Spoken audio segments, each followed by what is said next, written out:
राजा परीक्षित ने पूछा, गुरुजी ये गोविंद कैसे मिलते हैं? वो तो उसको ही मिलते होंगे जो बड़ा धनाढ्य होता होगा, जिसके पास में प्रभु अमीरी होती होगी। क्या उसको भगवान मिलते हैं? या फिर उसको मिलते होंगे जो उम्र में बड़ा होता होगा, या फिर उसको मिलते होंगे जिसने उच्च कुल में जन्म लिया है। ये मिलते किसको है प्रभु, मैं जानना चाहता हूं। राजा परीक्षित ने कहा, राजा परीक्षित ने जब ऐसा प्रश्न किया, सुखदेव जी बोले, राजन ये जरूरी नहीं है कि अमीर को ही मिलेंगे। ये जरूरी नहीं है कि वृद्धावस्था में ही मिलेंगे। अरे वो तो किसी भी अवस्था में मिल सकते हैं। और ये जरूरी नहीं है कि उच्च कुल में जन्म लेने वाले को ही मिलेंगे। उनकी जो भी भक्ति करता है, उनका जो भी नाम स्मरण करता है, उसको वो मिल ही जाते हैं। राजन, भगवान ने तो विदुर जी पर कृपा की थी अपनी। वो तो एक दासी पुत्र थे। अच्छा गुरुजी, कैसे कृपा की? राजन, जब भगवान कृष्ण हस्तिनापुर में आए संधि कराने के लिए दुर्योधन के पास में, दुर्योधन से कहा, दुर्योधन तुम केवल 5 गांव पांडवों को दे दो, मैं उनको मना लूंगा। जब भगवान कृष्ण हस्तिनापुर में आ रहे थे तो दुर्योधन को पता चल गया था।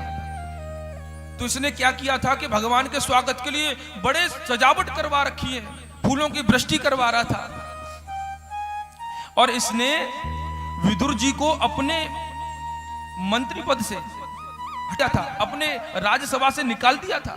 विदुर जी को अपमानित करके निकाल दिया था। और विदुर जी गोविंद के परम भक्त हैं।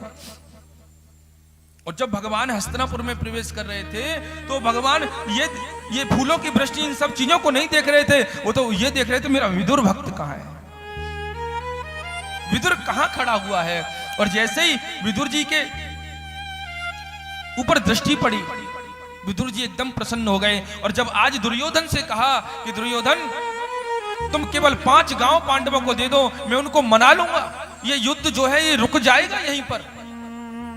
लेकिन दुर्योधन ने कह दिया, सुच गृह नहीं वदास्यामी बिना युद्धेन केशव, सुई के नोक के बराबर भी मैं उनको एक जमीन का टुकड़ा भी नहीं दे सकता हूं, चाहे कितना भी बड़ा भयंकर युद्ध हो जाए। भगवान कृष्ण ने कहा कि युद्ध तुम जानते हो, युद्ध की परिभाषा जानते हो? अरे जिस भूमि को तुम हरी भरी देख रहे हो, ये भूमि खूनों से लाल हो जाएगी।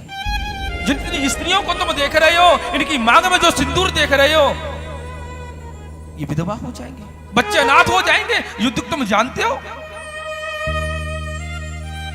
अर्जुन ने जो है, दुर्योधन ने देखा इनको क्रोध आ गया है। धृतराष्ट्र ने हाथ दबा दिया, अरे पागल, इनको अपने पक्ष में तुरंत लो, जानते नहीं हो ये कृष्ण है। उसका तो चेहरा ही बदल गया। कुछ लोग बनावटी होते हैं, सामने हमको ऐसे दिखाएंगे कि उनसे बड़ा हितैषी हमारे लिए कोई है ही नहीं है, और पीछे से गाली देंगे। संसार को जो है हमारा तन चाहिए सेवा के लिए, धन चाहिए, लेकिन हमारा मन किसी को नहीं चाहिए। मन तो मेरे केवल गोविंद को ही चाहिए, प्रभु को ही चाहिए। वो स्वीकार कर लेते हैं उसको, जो है उसका चेहरा बदल गया। चेहरा जब उसका बदला, उसने हाथ भगवान कृष्ण का पकड़ लिया, बोले इन सब बातों को छोड़ो, जो भी आप पिताजी जो भी बातचीत करेंगे वो बाद में देखा जाएगा। अभी तो आप मेरे घर पर चलो, मेरी माता ने 56 प्रकार के भोग बनाए आपके लिए। भगवान कृष्ण ने कहा, मेरा तो आज विदुर काका के यहां पर निमंत्रण है, मेरा तो विदुर जी के आज यहां पर निमंत्रण है, मैं तो वहीं भोजन करने के लिए जाऊंगा। उनका निमंत्रण गया था। दुर्योधन ने कहा कि आप तो सीधे हस्तिनापुर में यहीं आ रहे हैं, ये विदुर जी ने आपको निमंत्रण कब दे दिया? कब दे दिया उन्होंने निमंत्रण आपको? इधर विदुर जी भी राजसभा में खड़े, तो वो भी सारे से पूछ रहे हैं, प्रभु मैंने तो आपको कोई निमंत्रण दिया ही नहीं। आप भगवान बोले जो हम कह रहे हैं सब ठीक करें, चुपचाप बैठे रहो, हम जो कह रहे हैं सही कह रहे हैं। भगवान कृष्ण ने कहा कि जब मैं द्वारकापुरी में था तो विदुर काका का निमंत्रण गया था कि जब सबसे पहले जब आप हस्तिनापुर में आओ तो मेरे यहाँ पर भोजन आपका होगा। अब विदुर जी वहां से भागे, पता नहीं इनका कुछ पता नहीं है कब ये मेरे घर पर पहुंचे जाएं, व्यवस्था कर रहे हैं, कहीं से लड्डू ले रहे हैं, कहीं से माखन ले रहे हैं, कहीं से मिश्री ले रहे हैं। और महाराज इधर जब सभा पूरी हुई तो गोविंद नंगे पैर विदुर जी के घर की तरफ जा रहे हैं। जैसे हम मंदिर में प्रभु के द्वार पर जाते हैं, जब भक्त की सच्ची श्रद्धा होती है, जब उसका मन निर्मल होता है, जब उसके हृदय में सरलता आती है, तो भगवान जो है वो भी नंगे पैर भक्त के घर जाते हैं। आज गोविंद जब दरवाजे पर पहुंचे, दरवाजा लगा हुआ है, अंदर विदुरानी जो है स्नान कर रही, भगवान ने दरवाजा खटखटाया, काकी जी दरवाजा खोलो। इधर जो है विदुरानी ने जैसे ही भगवान की जो है आवाज सुनी, वो तो स्नान करते हुए ऐसे ही अवस्था में दौड़ पड़ी, जाकर के दरवाजा खोल दिया। भगवान ने अपने कारी कमरिया जो है अंदर फेंक दी, झटपट से विदुरानी ने वो ओढ़ ली। अरे गोविंद आप आ गए, आप आओ। हे भगवान मैं अब कहां बिठाऊं उनको? अंदर लेकर के आई और एक आसन को लिया। आप प्रभु यहाँ बैठे जाओ, यहाँ ठीक नहीं है, आप यहाँ बैठे जाओ। पूरे आंगन में नचाती जा रही है। गोविंद बोले कहीं आसन तो बिठाओ, मैं कहाँ बैठूं? आसन एक जगह रख दिया, गोविंद बैठ गए, प्रभु बैठ गए और बच्चों की तरह अपने पेट पर हाथ फिराते हुए बोले कि काका जी बहुत जोर से भूख लग रही है मुझे। विदुरानी बोली अब मैं क्या खिलाऊं इनको, क्या खिलाऊं? अंदर गई रसोई में, केले लेकर के आ गए। प्रभु आप ये खाओ। केला छिल रही हैं, मूंगी को अलग फेंक रही हैं और छिलके खिलाते जा रही हैं। प्रभु खाओ ना। गोविंद पाते जा रहे हैं, गोविंद खाते जा रहे हैं। वाह काकी बहुत सुंदर, बहुत मीठा, बहुत अच्छा है। एक छिलका खाया, 2 छिलके खाए, 40 छिलके खा गए।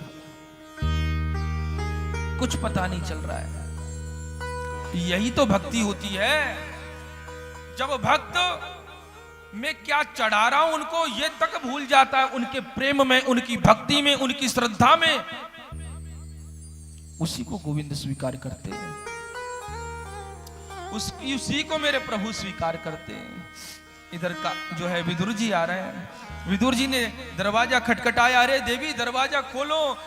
विदुरानी बोली कि आपके काका जी आ गए दिखे।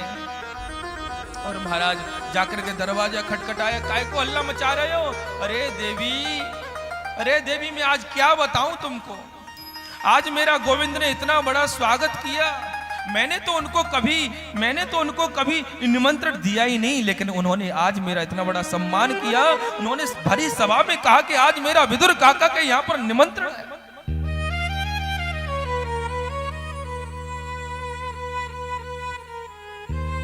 ये मैं माखन लेके आया हूं, ये लड्डू है, अंदर जाके रखो, गोविंद आ रहे होंगे। प्रेम से बोलो राधे राधे। विदुरानी बोली आ रहे होंगे कि आ गए? हाँ अंदर बैठे हुए हैं, भूख लग रही थी, केले दे दिए, केले खा रहे हैं प्रेम से। विदुर जी अंदर आए तो देखा श्रीमान जी छिलके खा रहे हैं। मूंगी सभी रखी हुई है और छिलके खाते ही जा रहे हैं।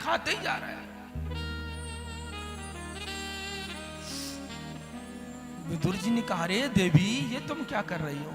मेरे गोविंद वहां 56 प्रकार के भोग त्याग करके आए हैं और तुम इनको छिलके खिला रही हो।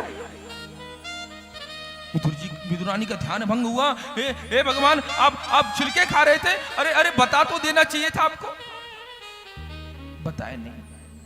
विदुर जी बोले आप इन सब चीजों को छोड़ो, लड्डू खाओ। लड्डू लेके आया हूं। भगवान ने जब लड्डू खाया तो भगवान बोले, विदुर जी काका जी एक बात बोलूं, जो प्रेम, जो मीठापन, जो स्वाद मुझे उन छिलकों में आ रहा था वो इस लड्डू में नहीं दिख रहा है मुझे।